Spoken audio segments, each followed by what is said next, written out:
Wow, what can I say about this stone? It is just exceptional. Well, hello Opal friends and family. This is a beautiful Black Lightning Ridge Opal rub. It's basically already been rubbed quite a lot, but we do have a little bit of roughage. So this was sent in by a viewer. They've sent in a couple stones in the past. They like to stay private, so I won't mention any names, but they've sent over this beautiful piece here. They cut a lot of stones, but they don't carve their pieces, and we did talk about this stone a bit, and typically we just talk about it, send through some pictures before sending the actual stone over. And I did suggest at one point that we could just slice straight through there and end up with two smaller, beautiful matching kind of dark opals. Well, black opals in this case. But we decided, well, they decided, because it's their decision in the end, that they would rather I tried to remove the sand and keep this as one beautiful large stone. And there is some potential. You can see just here, right underneath that sand, that bar does continue. So this one I'm not too worried about. This one I've had a good look at, and I think we can nick it off. This one, on the other hand, it's still got green going under the sand, but you can see the sand is far more substantial there. So it might be that we have to bring this edge in and make a bit of a weird jelly bean kind of shape. But you know what? We'll try our best just to take it off and leave the shape somewhat like it is now. Since it's been rubbed to this shape, I'm guessing it's a shape that they are a fan of. So we'll try to keep it that way, but we'll see. Either way, it's already showing beautiful pattern, beautiful color.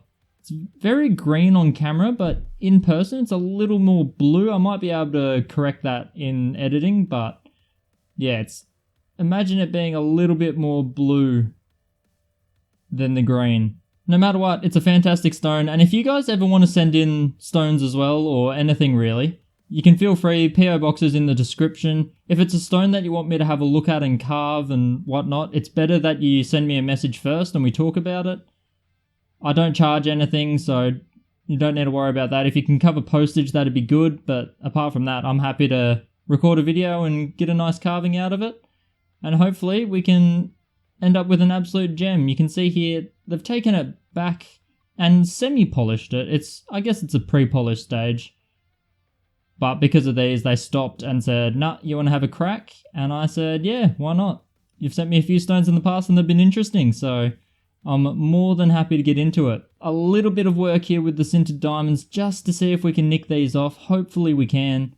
And then just going at it with the Nova points and polishing it up. The rest of the surface is quite flat, quite nice. It's not got a lot of domage on it, but the thin color bar doesn't really let you do that too much. We'll start getting balding sections around the place if we did that. So it's going to stay fairly flat, but we will get a nice shine on it. I'll try not to touch it too much until we get to about the 1200 grit. And yeah, let's dive in and cross your fingers, hope for the best, because this already looks amazing. And so the stress begins. Now, the first thing to notice when I'm using this 600 grit sintered diamond burr is how gently I'm touching it. I can't emphasize enough how carefully I was touching the surface of this opal. Like, we weren't even pressing up against it at all. This is like removing a cavity when you're not even a dentist. Like, I was scared. But you can see here, I got a little bit more confident once this one disappeared so quickly.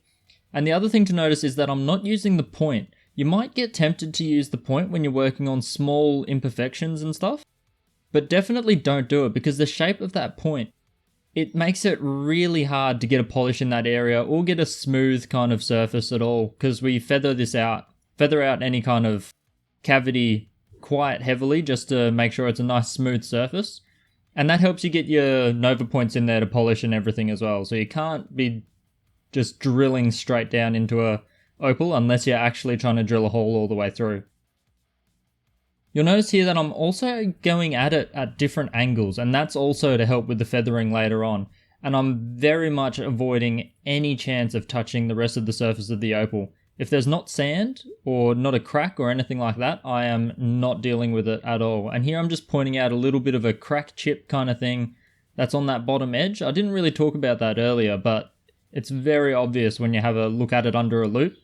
So I had to carve away a little bit. This is probably the most significant part of this cut, because both sand patches there, you can see they worked out really quickly. Whereas this chip, or at least this, it must have been impacted somewhere here. And there's this little fragment that was just stuck on, but we do manage to get rid of it. There's just the most of it was gotten rid of with the sintered diamond here, and then the black nova I used to finish it because I really didn't want to take much out of this at all. And this was, it felt a little bit too aggressive, but at the same time I was a little bit nervous and panicky with this stone. Once the sand worked out, it actually made me feel even worse because I knew it was a good piece. So there you can see it's still a little bit uneven, and I want to round that corner out and smooth it off. We like nice gentle curves rather than weird undulating edges, so worked on that quite a bit. I worked with the Nova, the black Nova, for quite a long time, just because I really wanted to make sure all the imperfections were out of the stone, and I couldn't bring myself to do it with the 600. On a lower quality piece, I would have used the 600 a lot more, but for this one, I really committed to using the Novas because they're just so much more gentle. So here I start feathering, but you'll notice I'm still not touching the surface of the stone. I'm really just rounding off a bit of the edge that the sintered diamond left, and even that I'm not doing that strictly. I actually did a lot of the feathering with the 600 and the 1200 because I was really scared of cutting all the way through the color. So here, just working on that deeper, harder one.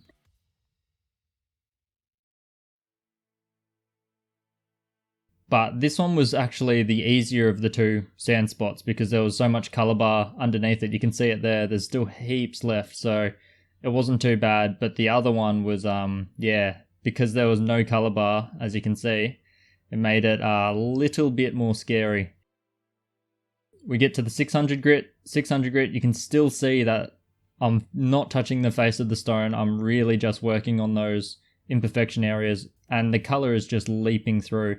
But I've got nothing left underneath, so I've got to be really careful with the 600, just rounding those edges. This one is nice. This one, because of that extra color bar, I really managed to feather it out quite significantly, and it's not really much of a dimple.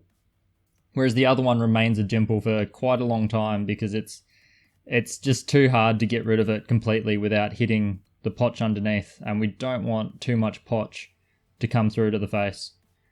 None at all if possible. So 600, I'm just rounding out off that edge. Normally I wouldn't shape so much with the 600. I'd want the shape pretty much solidified. But yeah, just scared when I was doing this stone. You can see there, having a good look at it, rounding it out, and all in all, this is probably about the extent of the shaping. There's not a lot more shaping. Just keeping the stone nice and cool. I'm still barely touching the surface. I am going a little bit harder. You can see the wear of the Nova point.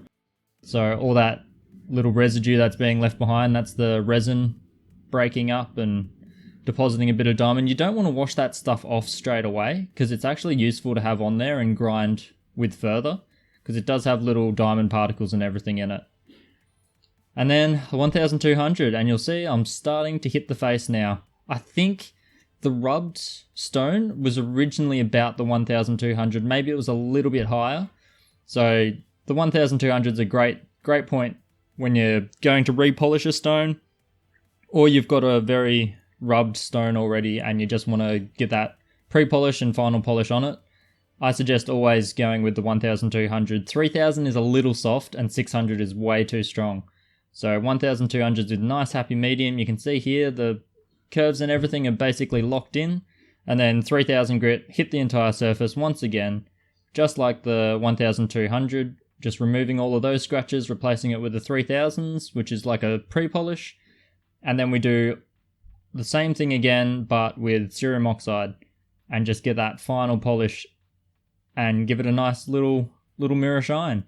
You can see that the color is already basically what it's going to look like at the end. It does pop a little bit more after the cerium oxide, especially if you look at it dry. The 3000 doesn't give it a mirror finish, that's for sure. But after this, and I could spend forever on this, so we'll cut it short. But after this, we get our finished gem, and yeah, you'll see. Wow, what can I say about this stone? It is just exceptional. And it took far less work than I actually thought. It's got a really good polish, but I'm going to spend some time polishing this one up further. Just because I love looking at it. And this is the first time in a while I've had a stone that I've got so absorbed in. One, my fingers are still wrinkly because I've only just finished. And two, I burnt my finger on my rotary tool. Now this never happens, but if I just show you the rotary tool, somehow I got so absorbed I didn't realise instead of holding it here, I had this finger over here and it was just grinding against this this grippy part, and yeah, it just burnt my finger. I felt something, but I just ignored it, and then I realised that I really probably shouldn't ignore it. But it all turned out worth it because this is absolutely stunning piece of Lightning Ridge Black Opal. It's almost shaped in the shape of Australia. I tried not to change the shape too much. Of course, there was a little chip crack thing down here that I had to get rid of. Got rid of that. Got rid of the sand that was here, so you can see there's a bit of a dimple.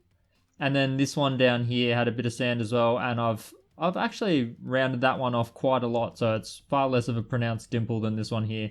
The rest of the stone I've just gone over and made sure it's got a really good polish, but like I said, I want to just hit this with the cerium oxide for a little bit longer, just to spend a bit more time with it before I pack it up and send it off, because this is incredible. This is just such a nice stone. I've enjoyed every part of it. The stand disappeared much quicker than I thought it would. We've even got, well, this one we ran pretty low, but that was one that I was worried about at the start.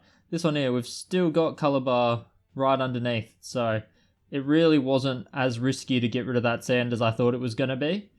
Same with up over here. There's a little bit of potch throughout the face, a really dark black potch that comes through, but in some angles it just gets dominated with color anyway, so it's really nothing, and it actually looks really cool under under magnification as well. So I can't even complain about that. It's an amazing piece. I can't believe it's not mine. But you know what? I'm glad it worked out.